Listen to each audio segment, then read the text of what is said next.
Okay, so the next sequence is building the oscillator, and here is the chip number, SG3524.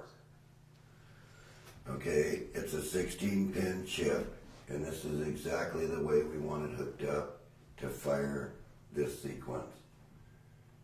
From 16 to 2, there's a 4.7K. Now, pin number 16 on the SG3524 is an internal voltage regulator at 5 volts. So this becomes a voltage divider in the amplifier in here and balances it. So from 16 to 2, we want a 4.7K. And from 2 to ground, this whole line is ground. And you can see that these grounds are all indicated that they're the same ground by the color.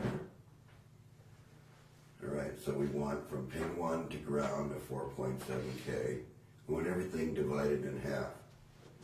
And we want from 2 to ground a 4.7K.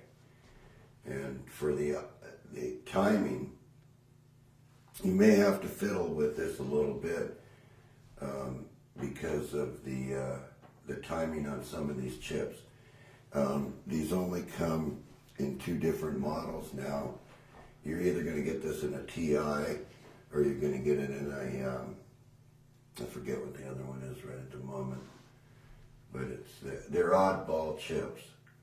And you may have to play around a little bit with this division, this divider up here, and the capacitor down here. You want as low leakage capacitor as you can get. And basically you want to go as slow as you can go, like this one's going over here, so that you can watch the sequences back and forth and what it's doing to the batteries in the system. And so this is exactly the way we want it hooked up. So this one turns on. Here's S1, S3, and S6, right back to the original RonaldBrandt circuit. And he's indicated that right here, that S1's going to go on, S3 and S6 are going to fire together. That's these here. Now, we've put 330 ohms up here that are going into these collectors here, because this is our current limit for these LEDs that you're going to use in the optos. These are the optos, these are the pin numbers again. Okay, so we're firing S1, S3, and S6 together. The first pulse, then the thing's going to flip 180 degrees. It's going to fire S2, S4, and S5. So what you're going to get across the battery is, once again,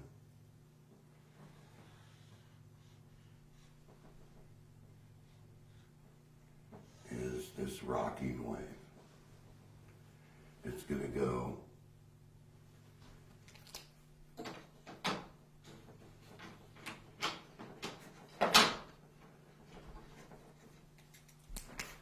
this direction, and then it's going to go that direction. So what you're going to see is a rock between the batteries. Between these batteries, you're going to see these batteries rocking, and I'm going to show you that one more time.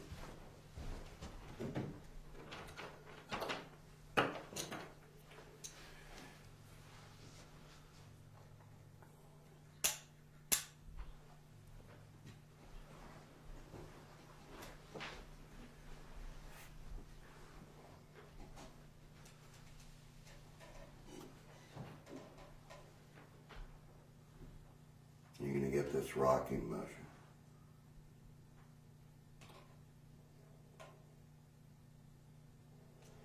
Now, once again, if you're familiar with our energy series,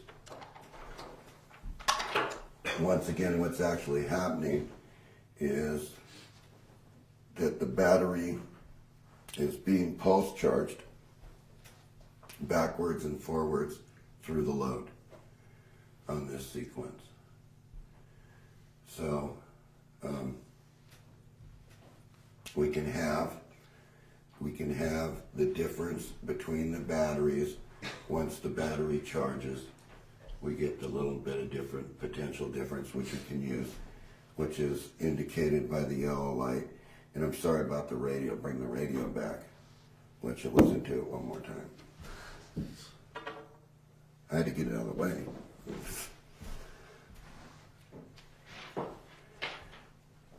Okay, what I want you to see, what I want you to see is there's no batteries in the radio.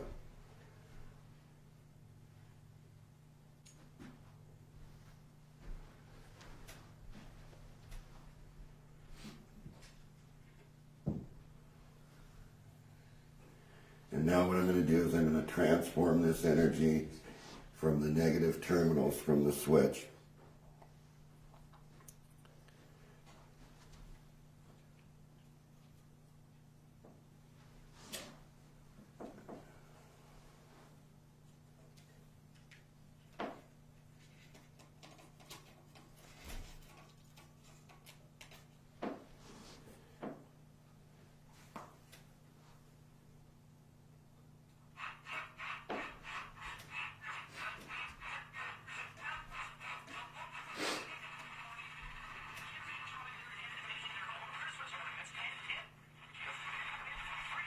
The batteries in there would be pulsing. Right.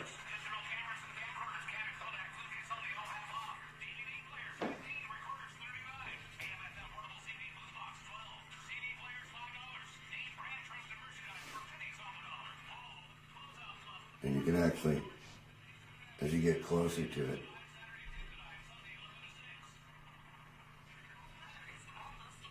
so when I get away from it, and get away from the wave, it gets clear.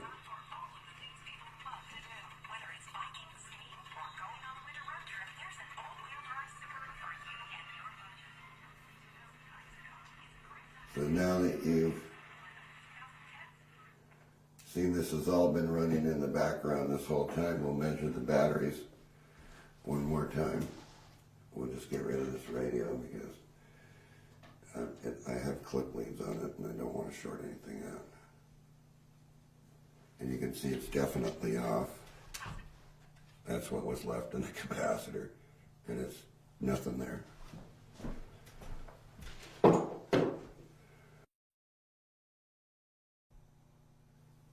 5.2 volts.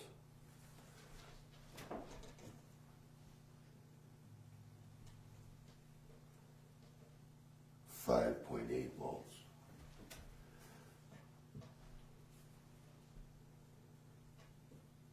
5.2 volts.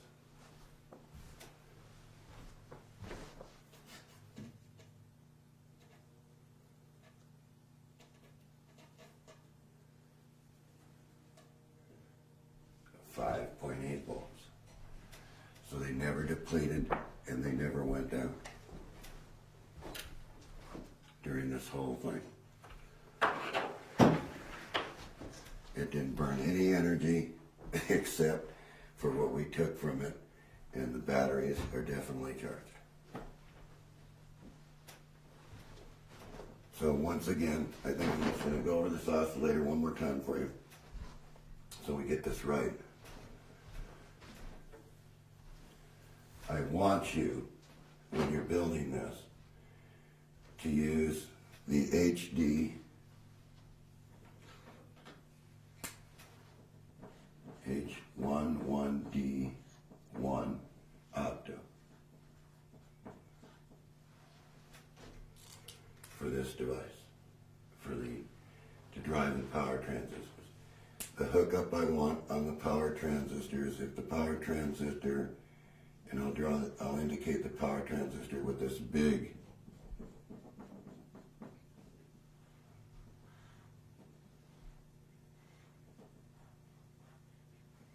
symbol. Okay, so I want the opto, if you're going to build this, to be hooked up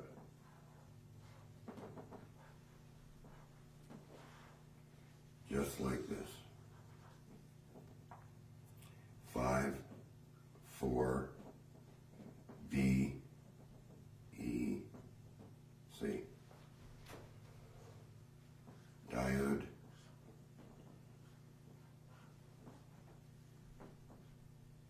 One, two.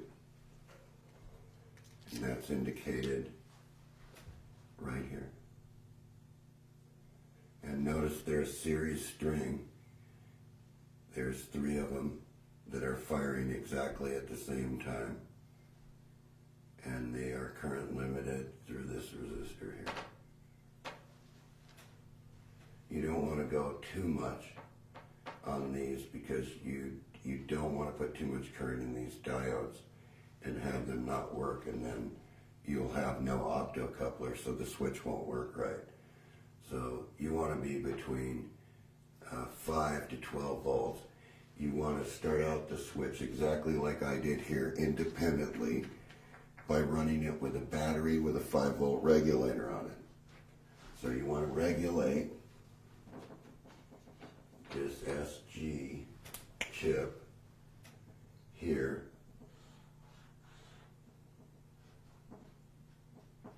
This ground is the same as this ground right here. This would be pin 3, pin 2, pin 1. So you'll come in with 12 volts here. You'll regulate it down to 5. And that's what will run your oscillator. And if you feel that you need a little bit more through all this, then I would take this up to an 8-volt regulator, maximum, right at this point in time when you're first getting this switch to run. We're taking this 12-volt battery, and in the original drawing,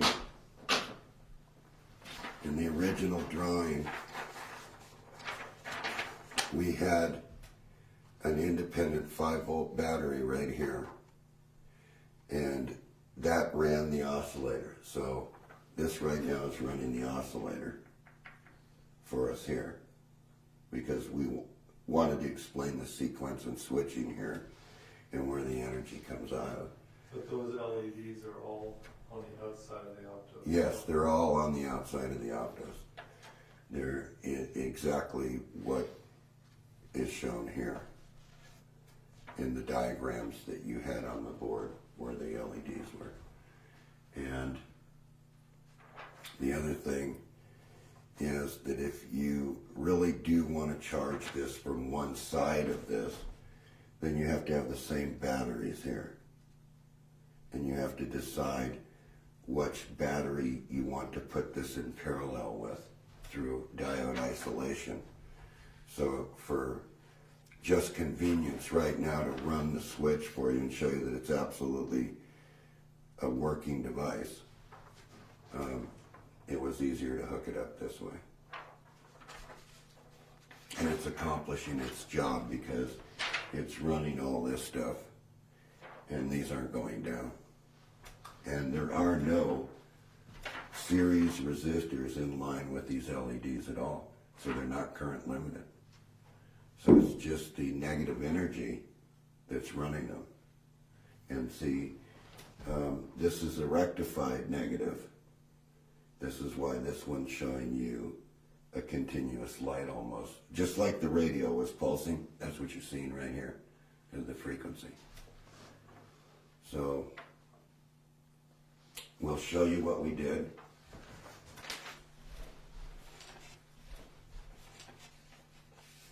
So I don't know if you can see that, but that's the circuit board right there that you're free to experiment with.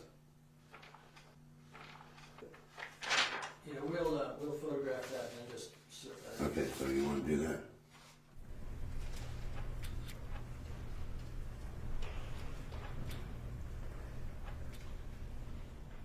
We were talking about this diode string here and what the sequences were. And as I said before, the sequences are that one side all turns on together, and that would be S1, S3, and S6, which RonaldBrandt wanted to have done. And then this side goes off, and this side goes on. That would be S2, S4, and S5. And one more time, it's very important that you select the current through these diodes by these resistors up here on pin 13 and pin 12. Related to the voltage. Yeah, right. 5 volts, 12. Because we don't know where you're going to go with this when you try to reconstruct it. We don't know if you're going to be at 5 volts. We don't know if you're going to be at 12 volts or you're going to be at 24 volts. Now, if you were at 24 volts, you'd have 2 batteries in series, and then the switch in between the 2 batteries in series. And what I'm going to do now is I'm going to take just a little bit here and go through the diodes and what the diode arrangement is on the battery hookup, so you know where the diodes are. Okay, so anyway, what I've done now is I've drawn the full circuit on the board the way I want it arranged. And you'll notice here that I've made a correction from the beginning of the video that we were using a Schottky barrier diode, which is a number SB570, and so I have it right here in all these places. And these are low drop diodes. They're very quick in recovery. And once again, I'm going to mention that we're using the MJL21194 audio power transistor in this circuit. So this is a sequence: S1, S3, and S6 fire together. And I'll put the dots here. And this is the way that we want the diodes arranged.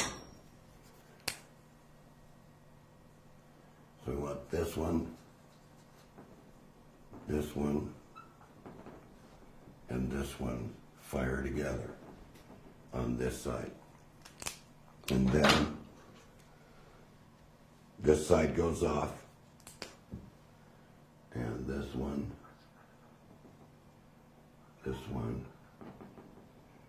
and this one turn on. Okay, the next portion of the circuit is when these are firing. In the first portion of the circuit, you have the arrangement of the optocoupler, so there's no need for me to redraw that. The only need for me is to tell you that this is the cathode to the diode, for those that don't know, and this is the anode. So if you're not sure about the way this diode goes, you look at the diode, and on the diode,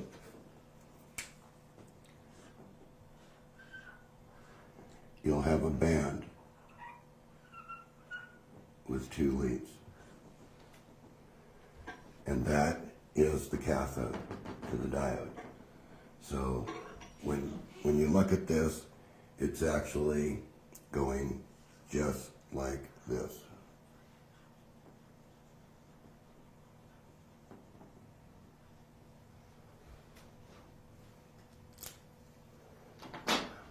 Okay, the next thing is, okay, how do we get the batteries to charge? So let's just imagine that the optocouplers are in, the oscillator's in, because to try to draw that on this board, it gets very complicated, but we have some stills of that, so you'll be able to see that. What happens is we want these diodes here that are negative. These are at the negative, or these here, excuse me. These diodes right here are the negatives. So what we have to do is we have to take this transistor here, and we insert the diode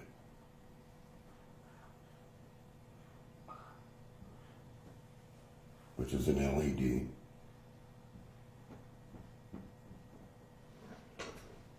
And that diode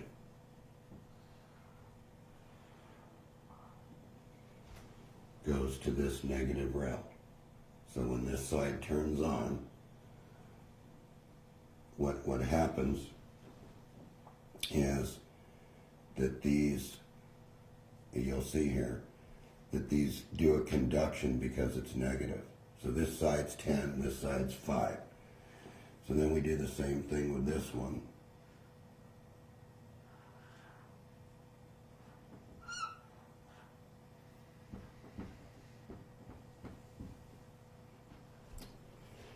And when these are flipping backwards and forwards, in other words, just keep in your mind that what's happening is this becomes an alternating circuit, backwards and forwards, backwards and forwards, backwards and forward. And we take energy from the circuit, we take it from these points,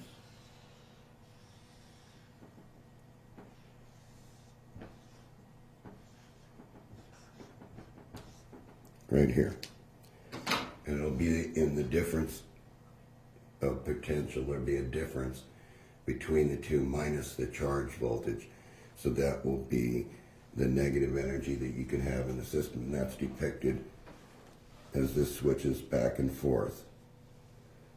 The potential energy that's left over is right here in this yellow LED. And of course, the faster the circuit goes, the steadier the potential energy is between the switch points. So what I also want to mention is that you only need to run this for a little while, because you want to be able to use the energy. So if you use a little bit of energy from, say, this battery, and use a little bit of energy from this battery, and a little bit of energy from this battery, but running something, right? The batteries are going to lower themselves down, then all you have to do is put this in the charge mode and charge the batteries back up. And so it'll switch back and forth like you see right here. You'll be able to use this energy if you want to run the switch. But you want to pay very close attention, because you don't want the NiCads to overcharge and get hot. That's very important. And you want the correct wires in gauge, 10 gauge or 5 gauge or 3 gauge or whatever you're going to do, or 20 gauge. You got to have this wire diameter is very important, because you want to keep the impedance low to these batteries, because they are a low impedance device. And you start out with an initial charge. So hold on, John. You said the wire size is very important. It is. Depending on what they're going to run. Okay. So what do you recommend they run to start off with? Well, I'm recommending that I'm starting off here with 18 gauge, or this is 20 gauge. Okay. It's 20 gauge, because we're not looking for a lot of power. But if they were using batteries, it'd be /6, and I'll explain that in a minute. Okay. I'll get to that. So it's very important to remember that the wires that you're using can carry the currents that you want to switch between each side. And once again, there is no resistance in here at all on these LEDs. There's no resistors at all. So that's just the energy that it's switching back and forth. And remember that every time it does this and turns the LEDs on, it's using energy in this portion of the circuit. And the Tesla switch was kind of funny, because you can't explain why the batteries stay charged, even though it's using this potential energy in the circuit. And once again, to show you that it's alternating, as I want to cover this so everybody understands that it has to be switched this way. You cannot switch it any other way. Even in the advancements of this circuit, which are proprietary and protected under our patent number on the potential charger, which is U.S. Patent 6677730. This is why we don't go into the advanced circuits. We're just going into the simple circuits. But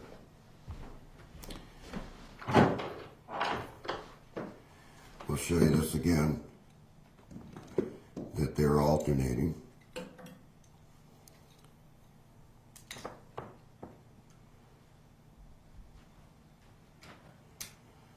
Okay.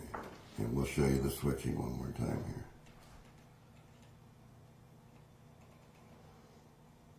And if we look at the batteries, they're over 5 volts. In fact, they're up a little bit. Okay, now you can see that this one's coming down. And that's what they do. They go back and forth and they alternate. And the funny thing about a NiCad battery is if you leave the circuit overnight, NiCads lose a little bit of energy because there's leakages in all batteries. So you have to understand that too, that once you perfect the switch to do exactly what you want to do, you can maintain a low charge mode where you can keep it running. And so for those that have to have the energy to recharge a battery to run the oscillator, then you have to come off a portion of this switch. You have to come off somewhere here. And you have to isolate the oscillator. So your battery is going to be here. And it won't be tied to the ground of the oscillator, but only you have to isolate the charge. So you're going to have to put another switching transistor in here to direct the charge when this turns on to this battery. And then when that's off, the oscillator gets the energy. So you can do it. And we can't go into that portion because it would take way too long to do that. But I think right now what you want to do is you want to run, you can always put a switch and switch 2 batteries here, because when you're dealing in the circuit here, you're not dealing with any negative energy. You're dealing with positive energy. And that positive energy can these could be 2 batteries here and 1 battery here and 2 here and 1 back down here, or it could be 2 here and 1 here. And then you can have a switch which runs the oscillator so that when this battery is depleted, it switches it out of the circuit and charges it up across one of these again. And you can do that in a loop, providing that you don't try to do it with the negative end, because you're not going to be able to mix the 2 energies. There's a difference in the energy.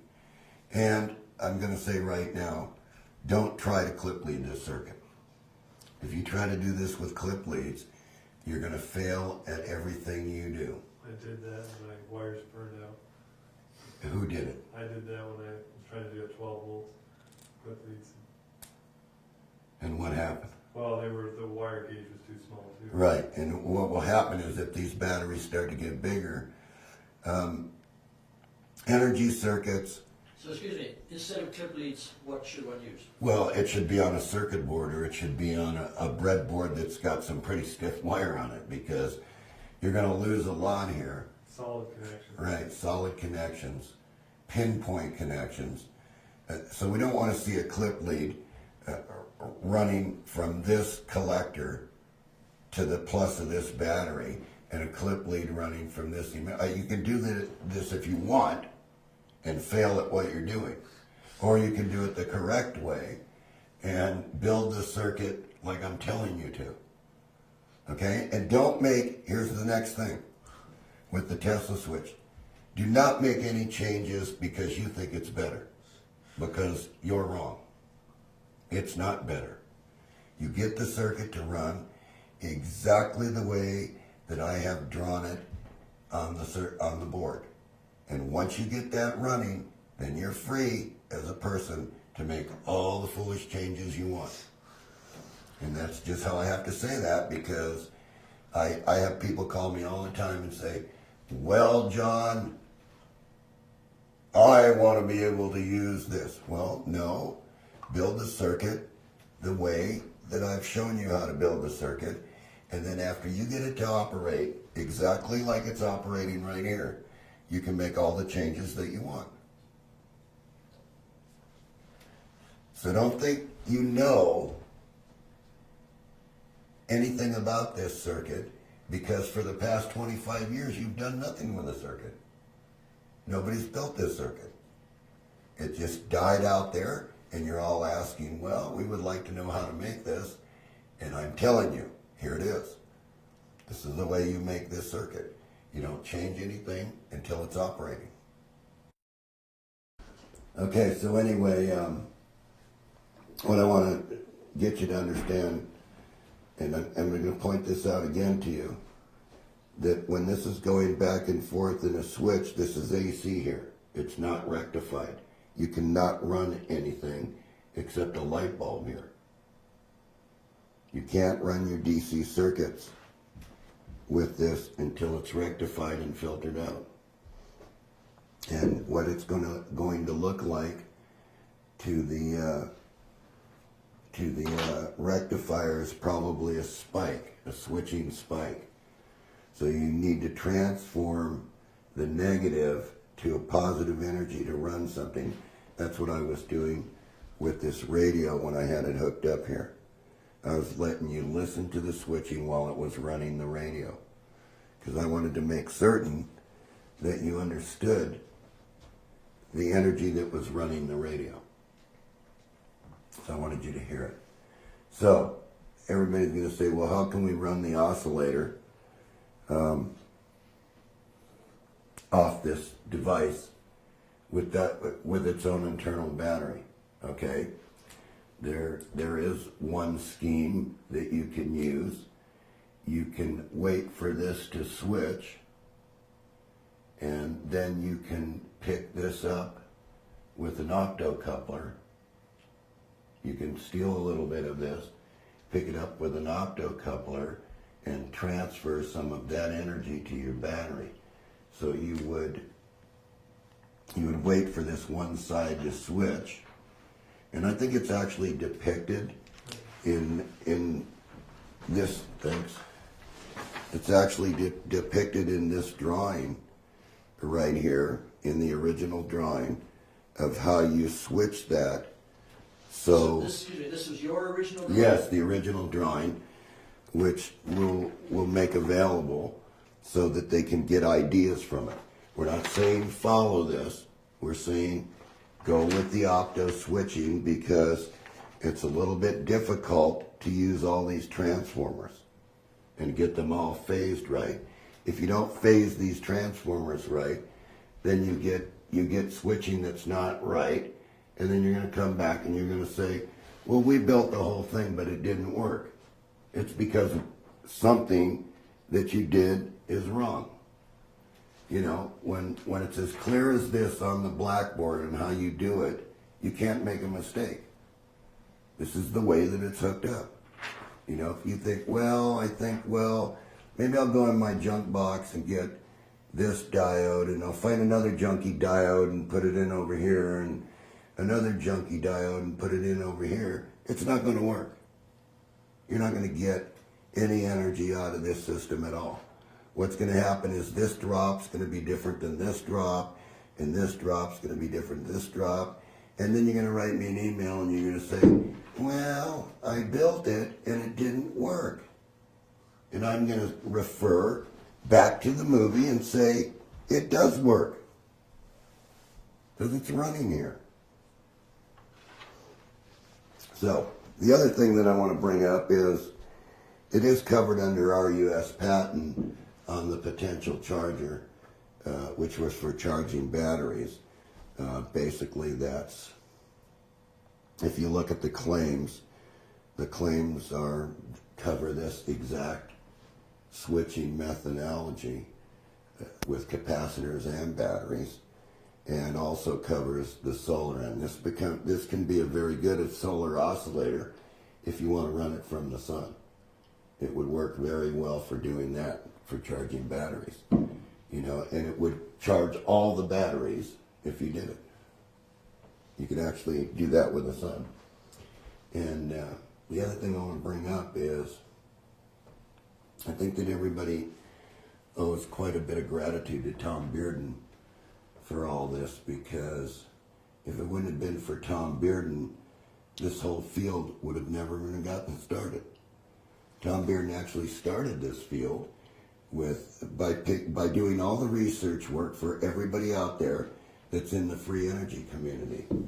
And what I think is, in my own mind, is I would have never done this if it wouldn't have been for Tom Bearden.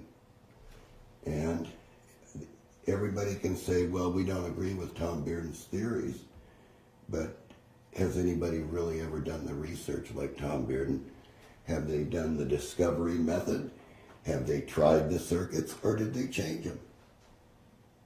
Well, for 25 years, the Tesla switch has been in a book. And to this day, I haven't seen any Tesla switches out there. I have never seen it on YouTube. I've never seen anybody report anything except for what's written in the book. So anyway, what I'm going to point out here is Tom Bearden. And Tom Bearden was very unique in his research, and always could go to a book and pick out the missing chapter in some form of energy. Do you know when Tom started the research on all this? Oh, Tom started this probably right after he got out of the military. Well, it's in his original master's thesis. Yes, it is. In the 40s, Quantum physics. Believe me, everybody that's listening to John rant right at this very moment, Tom Bearden does deserve the Nobel Prize for his research work. And what Tom always said is, if you take little bitty pulses and you just build them up like this, and just before the current can flow, so that what you're doing is you're just building up the potential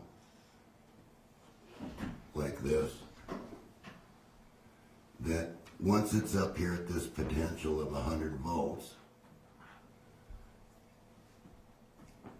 by doing this, you're charging some kind of a capacitor. All right? The symbol for a capacitor. And then once you do that, and you take this portion of it away, so that it's totally disconnected from it, and then you take this portion of the capacitor and you move it over to your battery,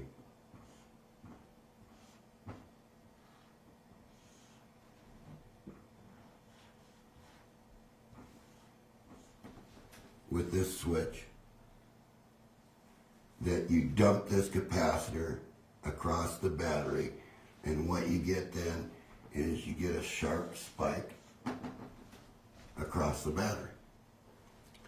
Well, he's tried to point out for years, and nobody took Tom Bearden seriously, that it's this little spike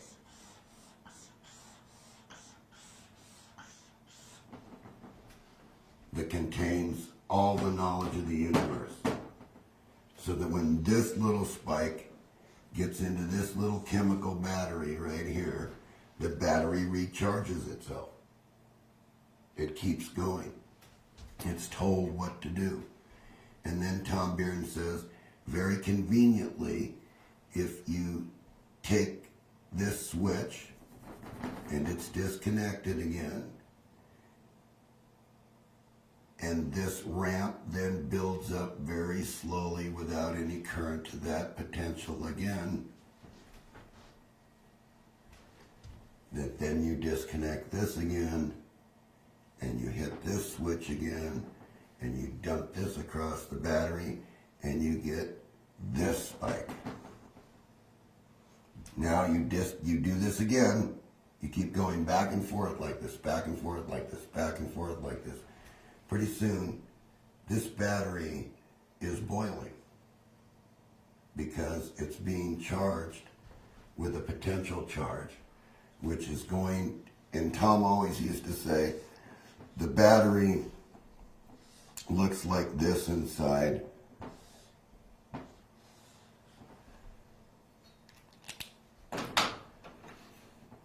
And the electrons, well, we don't know that there's any electrons. I've never found one on the bench. I can't see one. I can't see anything on the bench except for what these waves do. But Tom depicted that the ions are big, like this red dot. And they're just sitting here. Hundreds of them, thousands of them. Those are their battery plates, the square things, the Yeah. battery plates. Yes, those are the battery plates. Now, Tom said, you hit this with a potential charge. There's no current involved because as soon as the potential charge hits it, electrons start to pile up around, and that's the blue. And it keeps piling up until the ion moves that direction to recharge the battery. So, if you have all this potential and you have this signal that hits the battery, what keeps happening to the ions is they keep recharging the battery without any force. See, they move very slowly, but the battery sort of recharges itself. And that's what the difference is between Tom Bearden and people that I call current pushers, that do everything just by the book. You know, we don't want to use current. John does not use current to do any of this. If we're working with this, we don't want to use any current because the current in the circuit is the thing that gets everything hot. If you come over, and if you just came over here, Pat, and touch one of these devices, you'll see it's colder than the air. Oh yeah, it is. That's negative energy. So we don't want to use any current. We just want to use this little spike to move the ions in the battery back and forth. So once the ions move in the battery recharges itself, and then we can take this back. So if you really think about it, the Tesla switch, I named it the Tesla switch. Nobody named it the Tesla switch. John named it the Tesla switch. And Why did you invoke I named it the Tesla switch because Tesla, in all the patents that I've ever read on Tesla, and some unique papers that are mystical on the internet, you know for a fact that Tesla didn't say that, you know, and you know that Tesla always was opposed to anything with current. He always used high potentials. He didn't care about the current. That wasn't the thing that did the magic. It was the high potentials that he placed on things. And so this is why we go back and we say that Tom Bearden was absolutely right. If we took this little oscillator and we made it just go up until it reached the point we wanted to, at which point this would be charged, and then we hit this switch and bang, what we we get is actually this spike across the battery. So, John, are you saying that every time it goes up and then it comes down and you hit the switch, it gives you one more spike? What I'm saying is that Tom's theory was that this was a little oscillator, that before the oscillator actually went through the cycle, that, in other words, it was there. It was right in the picture. But before the current could go through, in other words, before the current could close the loop and draw current, right? It's when it got to this point. It's when it got right to this point where these two arrows are. It shut off. But by the time it got to that point, this was all the way up the scale, so that there was 100 volts on this capacitor. And he called it step charging. Now, when we did the first book with Jim Watson, Tom and I sat at the convention, and I said, Tom, Which convention? the Tesla convention in Colorado Springs, the one where the Watson machine was there, that mysteriously disappeared into oblivion, is probably underground to this day running. So 1984. yeah, that was '84, and in the book I depicted the wave for you, and I said, Tom, I said, this is the analogy of this machine is you pulse the battery up, and so when the battery's sitting here at its level, say 12.65, and when you pulse this battery up and it shoots up with its high potential, you wait just a little bit after that and you steal the surface charge to run the motor again. And Tom said, that's right, John. You're moving those ions, and what's happening is the battery gets this high surface charge, and to move from 12.65 to say 13. And just before it can fall back down to 12.65, you steal the charge and run the motor. And that's exactly what Jim Watson did. And if you look very closely at Jim Watson's pictures, you will find out that there's a big disc on the back of the machine that looks like this. And look even closer, and you will see that he's got a magnet here, and then he's got a magnet, and they're not at the same spacing all the way around the machine. They're actually making a spiral. They're actually on a spiral path around the machine. And there's a capacitor involved. So you steal the surface charge, you run the motor, the generator charges the capacitor, the motor turns off, this dumps to the battery, raises it from 12.65 to 13, you steal the surface charge. Well, if you take the difference between 13 and 12.65, that's what's left over to charge the battery each time. That's the identical thing that's happening right here. You're stealing the surface charge to run. Anytime you put this light in here that's not pulsing with the rest, you're stealing the surface charge. That could be running a motor, that could be running a light. Not on the little kit, unless you're going to make it, a little more powerful than what it is, and that's left up to you. You must learn what the switching is first before you do any experiments. You must know how to make the circuit. Otherwise, you're wasting your time. So, this you all owe to Tom Bearden. Everything Tom Bearden said to this day is exactly right on the wire, and I think you're going to find out in the future here, if you have an energy shortage, that you better stop wasting your time and get with this new technology, because this is going to be this is the future. It's what's going on right here. The switching. Tesla said the same thing. So, back to the question.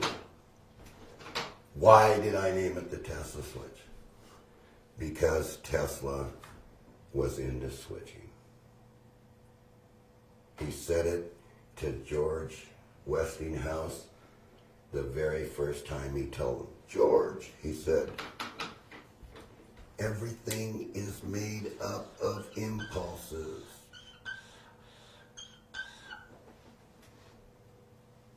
Everything. And so, did they listen? I don't think so. Or it was blocked, one or the other. But everything Tesla did was pulsed in the end, because he found out where this energy occurs.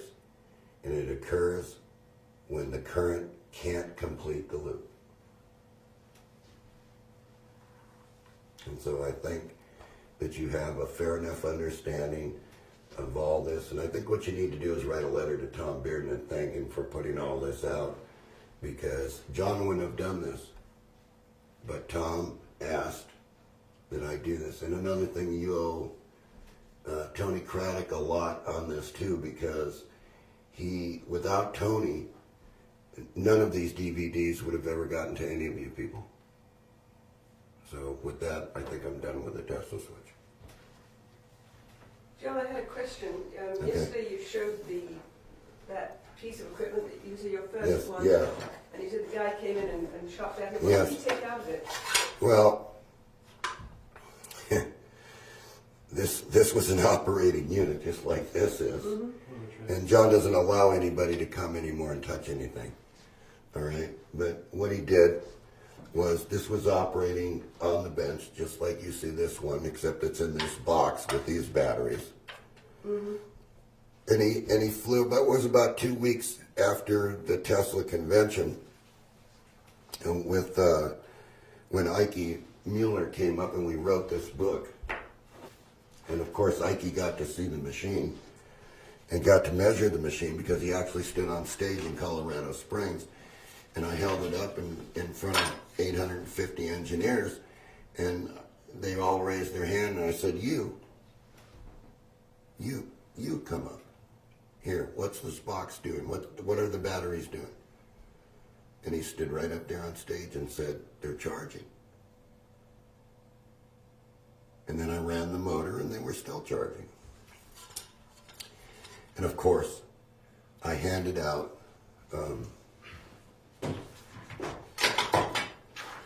I just freely took my copy machine and made 400 copies of this diagram, and I just passed them around at the convention.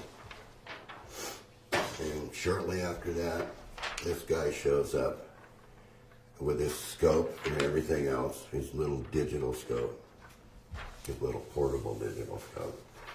And he says, I don't believe that works at all. And I said, well, it's right there. I said, just flip the switch, which was here. I just said, turn it on. And of course the motor was plugged into here, or a light, whatever I had in here. And I said, you can turn this right, and the motor will go slower, or the motor will go faster, and you can put your scope and your meter across the batteries like I did there. And I said, you can watch for yourself. I said, you can do that. And I had an employee in the back who needed help, so I just turned my back for a few minutes. And when I came back, he says, see, I told you it doesn't work. And he had the batteries out, and he had cut these wires right because he wanted to insert something, and then he got lost because this was a breadboard. And then the next thing he had a clip between two resistors here, and yeah, I know it's hard to see, I think, Rob, isn't it? He had a clip lead shorting these two out, so he blew the chip out, right? And he packed up his stuff and he says, see, I told you, it doesn't work. And I never allowed anybody to ever come back in to my shop and touch my machines again. Because for some strange reason, if you let people mess with your models, if you do the experiments yourself, it's one thing. And you do it in front of the camera, and just like we're doing right here, you know, you can see that if I pick up this board, there's nothing under the board.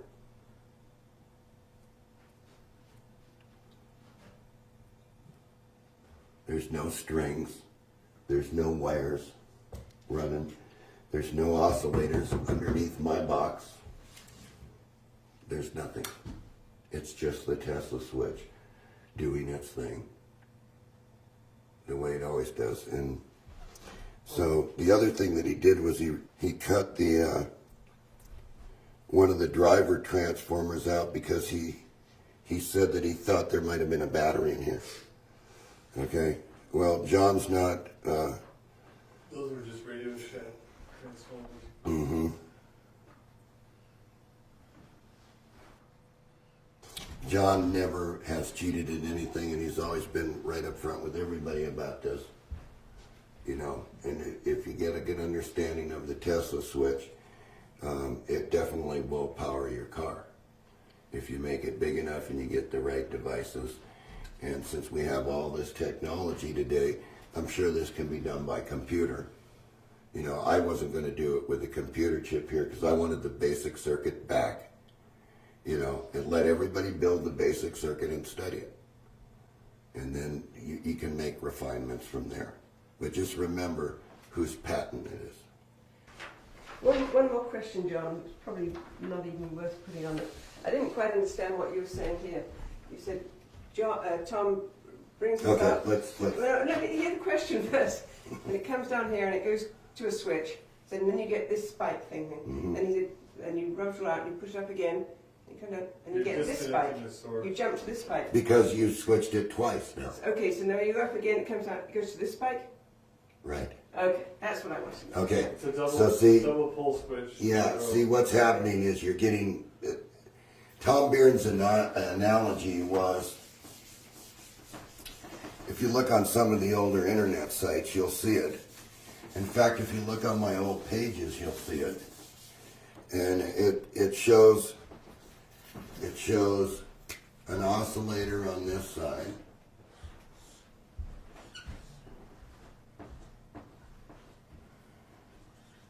And it shows a switch. And it shows a load over here. It shows a switch. And this is the capacitor.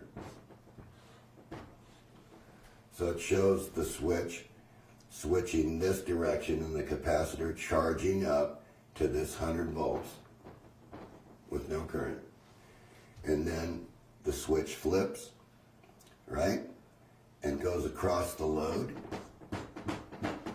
and you have the energy. And you can do that all day long using basically no energy to do it, just what the oscillator's doing.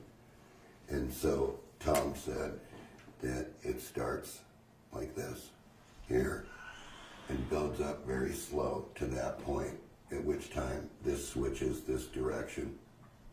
It disconnects completely, so nothing can flow back. On both sides. Yeah. And then dumps it across the road, which was brilliant because who would do that? Unless, so the people have to understand that Tom Bearden does a lot of research. Tom Bearden has dedicated his whole life to researching every little thing that he can pull out of the electrical engineering, and he found all the flaws.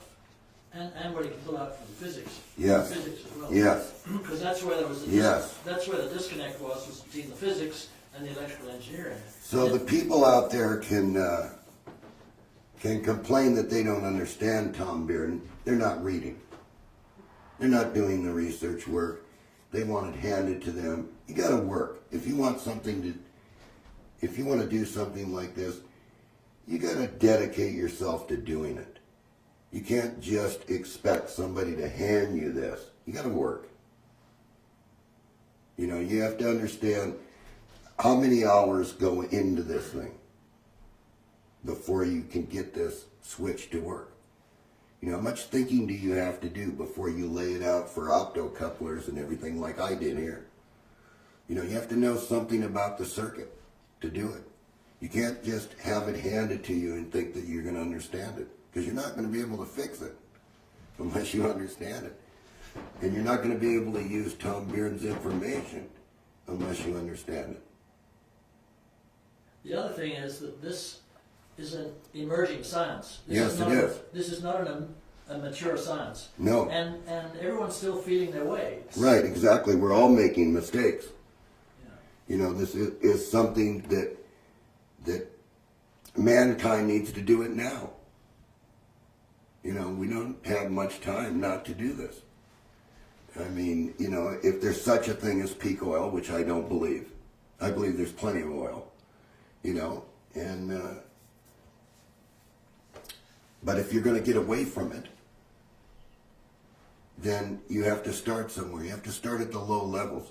You just can't have somebody hand you the machine that's going to power your future, because if something happened to the machine, you couldn't fix it. Yeah, that's right. So we need to really buckle down and understand what Tom Bearden was saying here about where the energy actually comes from. And he's absolutely right. It comes from the vacuum of space. It's all around you all day long. It's potential. So I guess that's about it, Tony. And a good place to start. It's potential. Okay, so in tribute to Tom Bearden, I suggest that you get his book and send him a thank you for everything that he put in that book. 1,000 pages. Yeah, because you wouldn't have nothing without this book. You wouldn't even see this switch running optically without Tom Bearden. And it's all in here. Everywhere you go, Tom Bearden has put something in this book. And so, you gotta understand, this is not like a Bible. You don't have to have some other book to figure out what Tom Bearden is saying here. You see, and Tom shows it very clearly, what it is.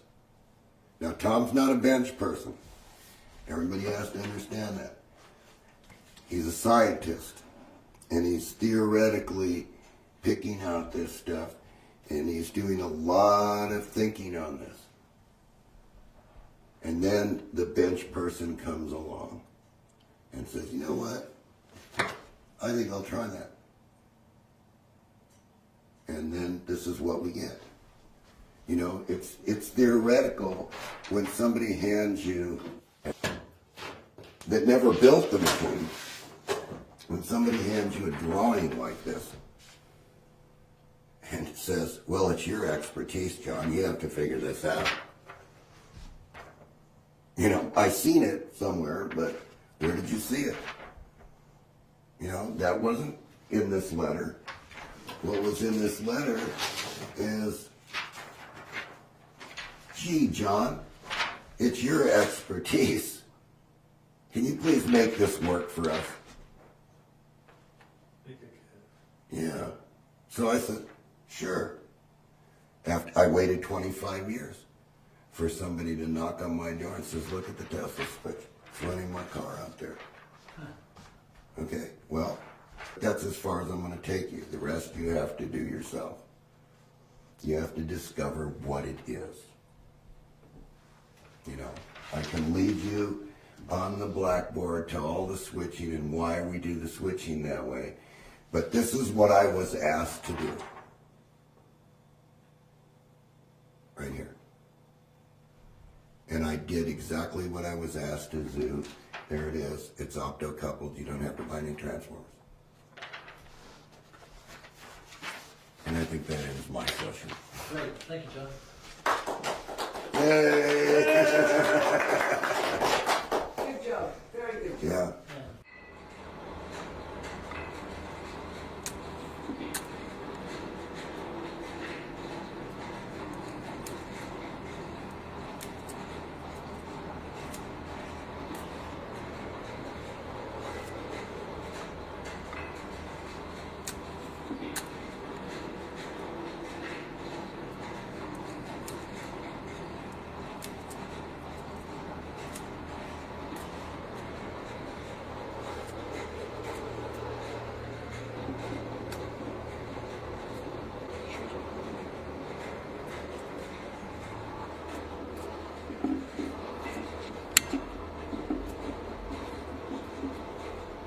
I'm going to do a simulation for you for the Tesla switch so you understand one half of the switch. And so I'm going to show it to you on the bench with the simulation with the batteries. And so what I've done is I have fixed these transistors so that they're on with a 100 ohm resistor as if the optocouplers turn them on. And you can see this one's on, this one's on, this one's on. And I'm going to pulse this one with a generator so you can see the direction of the flow through the load and the battery charging. And so once again, the simulation is what has been on my internet pages for close to 25, almost 30 years now. And so we're going to get right to it here. And what I'm going to do is I'm going to show you the pulses. You're going to be able to see the scope, see what's going to the light bulb, and I've turned the frequency down real low so that you can see how this is switching. And then we'll get a shot of the battery. So the battery's at it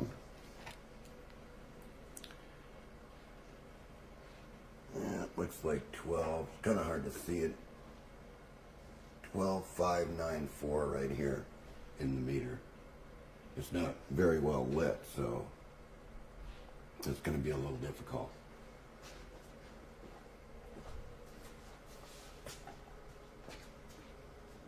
Yeah.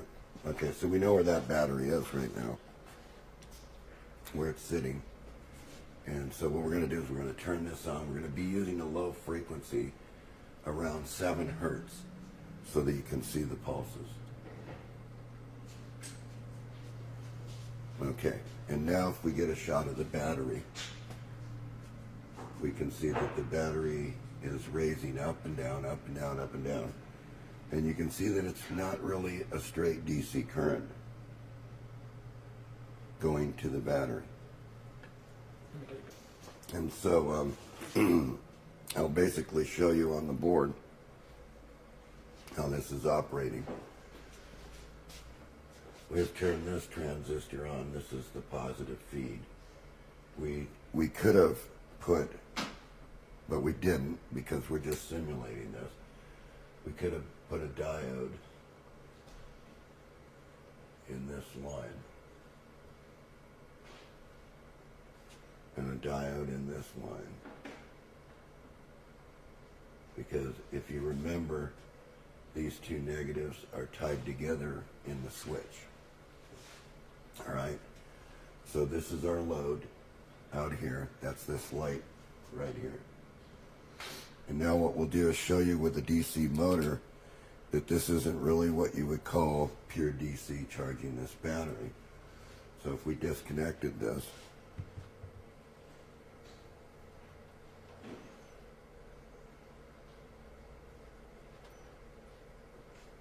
you can see that it's oscillating here. Give it a little push. It might, well, it doesn't look like it wants to go. But you can see how the waves changed here. Yeah. Picking that up.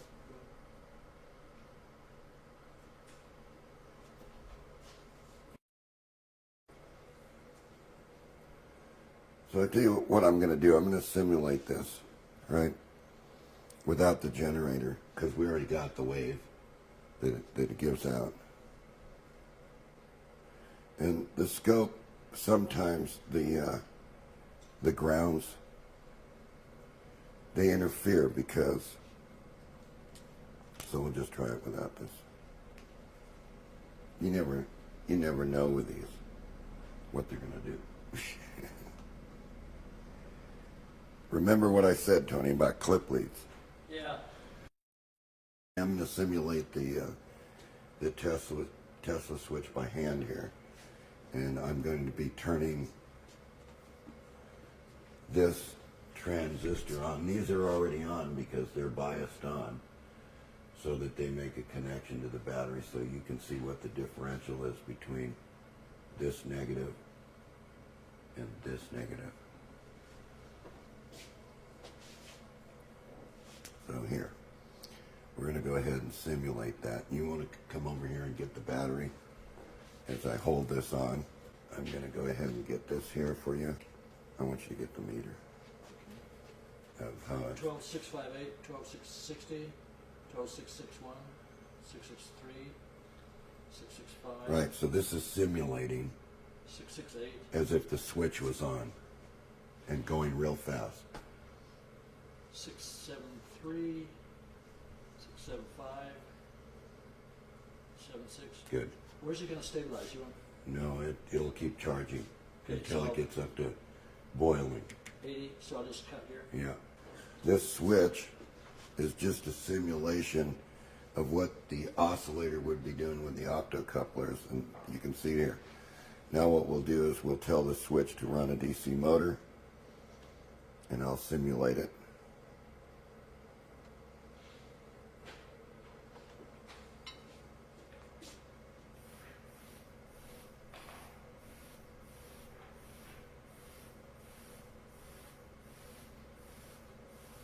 And still, if you come over here and we run the DC motor, you'll see that this battery is still charging through the motor. 12998, 13 flat, 1306. It's already going up there now. Yeah, so it's really going up depending on what the impedance is. Okay, let's run a motor that's much bigger in diameter and much heavier in current draw with these switches. And I'm probably going to have to hold on to this. Okay, now come on over and you can see that this one's quite torquey through the switch. And you can see it's probably really going up there really quick.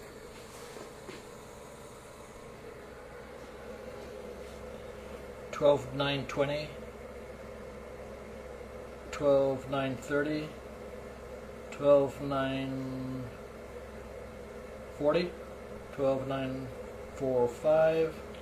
And as I torque the motor, it should rise. It's going quicker. We're up to 13 right there. 1320, 020, So as I draw a load from the motor, 13050, 13006, 13075. I mean, it's going it's up climbing really very quick. rapidly. Very Yes, because we're putting the motor under load, and more is being transferred to the battery. So, once again, what I'll do is I'll simulate the pulse with the light, and of course, it's not going to climb as fast because the load is much less. So the harder the load is on the Tesla switch, when it's arranged, the lower the impedance of this load is on the Tesla switch, the more this battery charges. So then when it switches back the other direction, then these are charging more too. So this is just one half of the circuit, and we just wanted to show you how the transistors were arranged to switch this. And so once again, we'll pulse this motor, the one with the fan, so you can see it.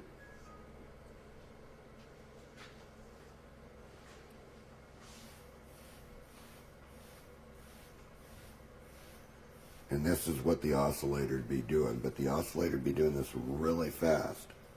And so you'd see a steady you would see steady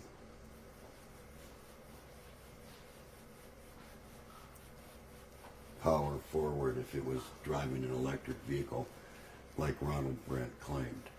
Right. So we just wanted to clarify what our experimental data was on the bench with a simulated load on one half of the circuit going to one battery as if these two batteries were in parallel. Right. And I think that now we've explained this and we're okay with this.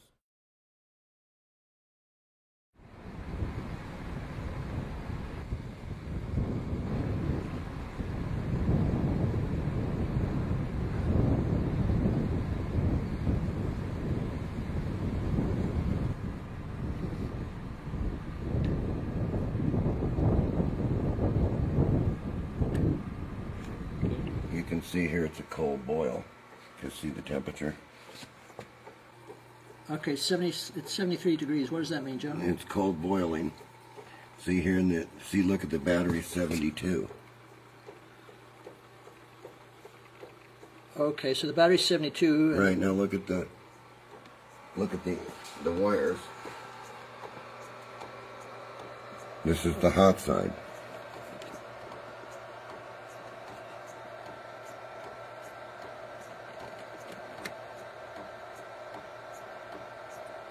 Okay. And see the cold side's in the battery. Because look at the wires.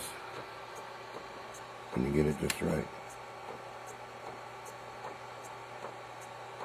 Yeah, 70, 75, 76, 73. 73. Mm-hmm. See, there's no heat in the wire. Yeah. But there is a gigantic magnetic field. See? What are you showing us here? The current that the switch is putting out under this condition. Okay. So if we look at this, you can see here the max load voltage is 23 volts. See? 25 right in here. So we'll say 25. And 17 amps. So if we take that in pulse, right? 25. Here. There's 425 watts in a pulse going in. And if you look at the pulse coming out, it's driving the battery to 16 volts.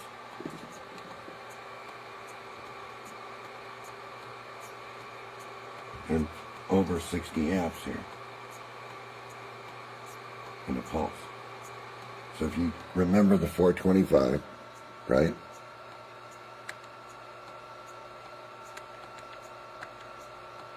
$16 times the 60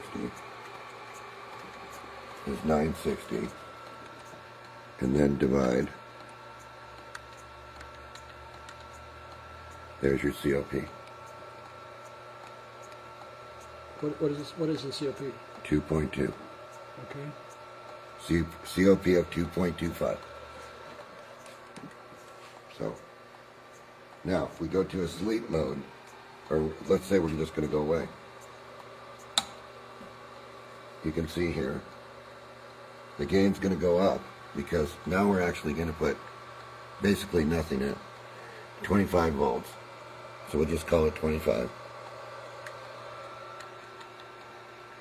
times, every once in a while it's going to hit 11 amps,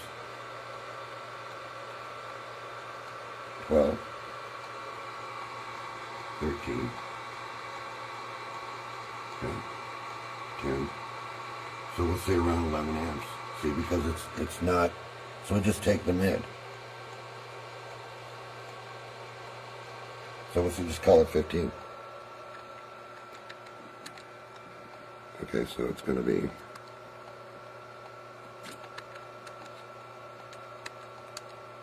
it's 275 watts. Now it's at 15 volts because it's in a mode to where the pulse is much sharper. So it's 15 max at about 60.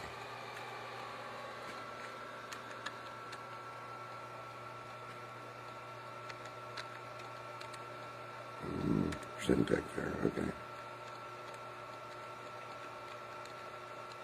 It's 900. What did I say it was? 225. 25. Divide by 225. Now you have a COP of 4. So in the sleep mode, there's a COP of 4? Yes, because of the pulse is much sharper now through the system.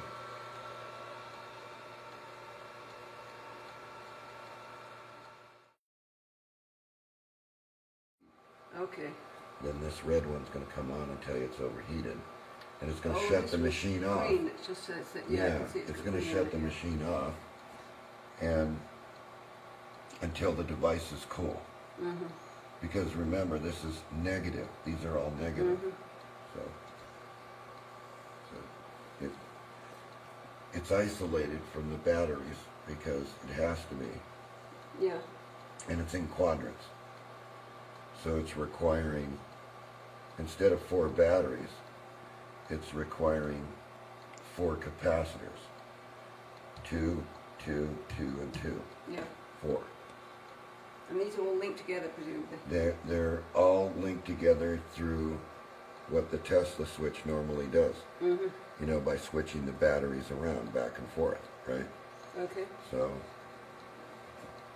So this is a more advanced version of what we filmed yes, here last yes, year. yes, this is far more advanced, as you can see. Is this actually a Tesla switch? Yes, Okay.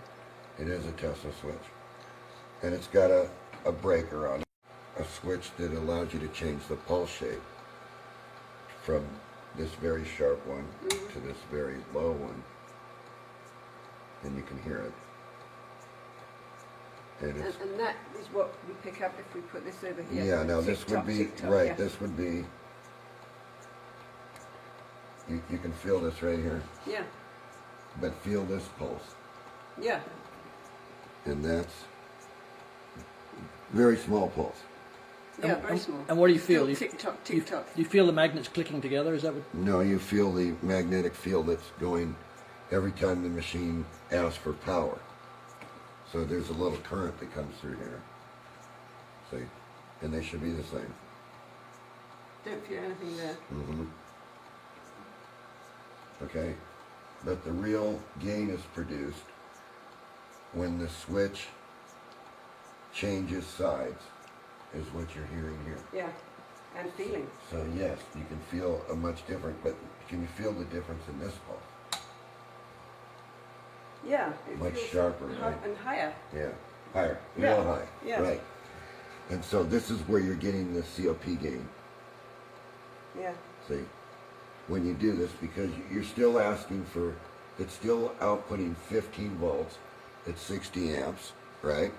And if you do that figure,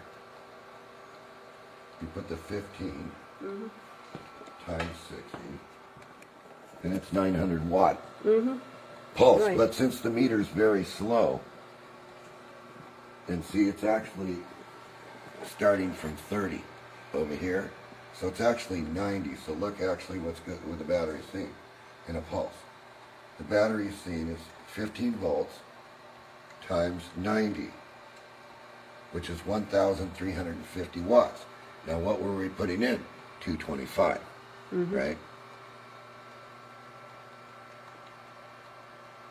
Well, You now have a COP of 6. yeah.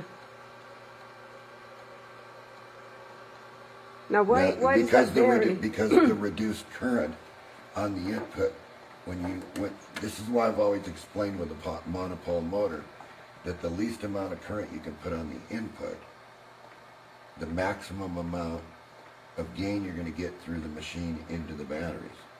Okay, but this time it showed a COP of 6, but last time it was like COP of 4. Yeah, Why did that change? because we went from where the real starting point was. Oh, okay. We had to add 30 more. That's right, because it goes between the 30 Yes, yeah. over to the 60. Yeah. Right. Instead of the 0 to the 60. Right. Okay. So we have to add it together, Right. which is actually 90. And actually it's much higher than that because there's a delay in the meter. Okay. So now if we turn the power on, we still add this, see, but it's much less this Right. time because we're asking for current now. Okay. So that means we're going to cut down on what the radiant output of the machine can be. All right, so see, it's not quite going to 30. Yeah. So it's about 15 plus the 60. See, because it's starting back here. Starting maybe 10 or 15. Yeah. Yeah. And it's So not if you very add good. that together, right? We first have to know what it is here. So it's maxing at 17. Okay. At 18 volts, right? See, when it pulls down. 18, 17. See? So 18 times 17. 306 watts in. All right? 306, all right. And what are we doing here? So remember the 306. Yep. What are we doing here? We're starting at, let's just call it 60 because, Yeah, all right. all right, because see, it's at 16 volts now. So 16 times 60 equals 960. Divide by 306. Yeah. 3.13. Is the COP. Right. And it's really there because you can see the power going into the battery. You can see the boiler jumping. And you can hear the battery. And you can see the bubbles. Oh, yes. And this is at the high voltage coming in. Yeah. Right. Yeah, we can go much higher Right. to where we can really drive it up, but we're gonna max the supply. Right. It's already maxed because it can only do 15 amps. And what you're smelling is the ozone that it's generating. The ozone's coming from where, John? It's coming from the batteries because it's like an instantaneous electrical shock to the batteries. It's not damaging anything or hurting anything here because it's not overheating anything. But I just want to make it known now. Now watch what happens when we cut the input. We say, What am I supposed to watch? well, I'm going to move the switch. You're going to Okay. watch the current. Okay. You're going to see I'm going to tell it that I'm just gone away and I want it to trickle charge with the panel, right?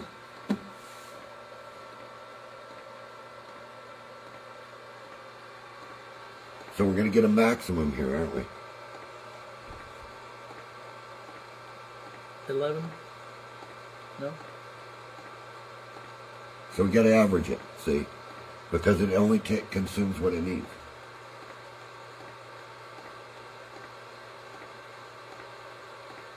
It's about 14. And then the load. 20 volts, right?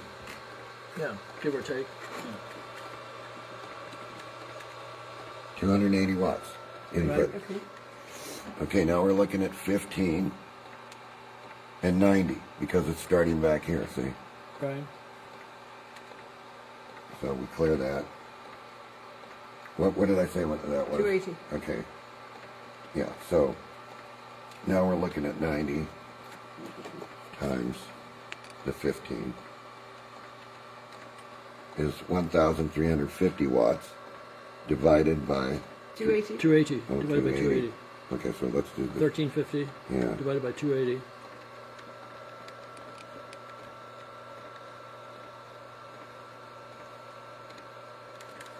.8, 5 to 1.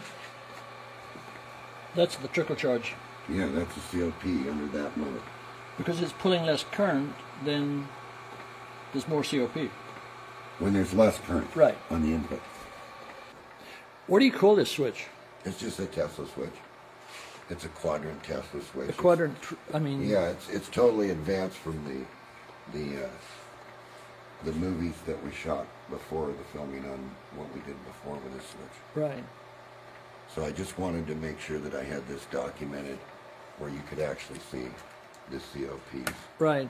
and how they were figured on the switch. Okay. And I wanted you to actually get, you know, a look at the cold boil and what the temperature of the cold boil was.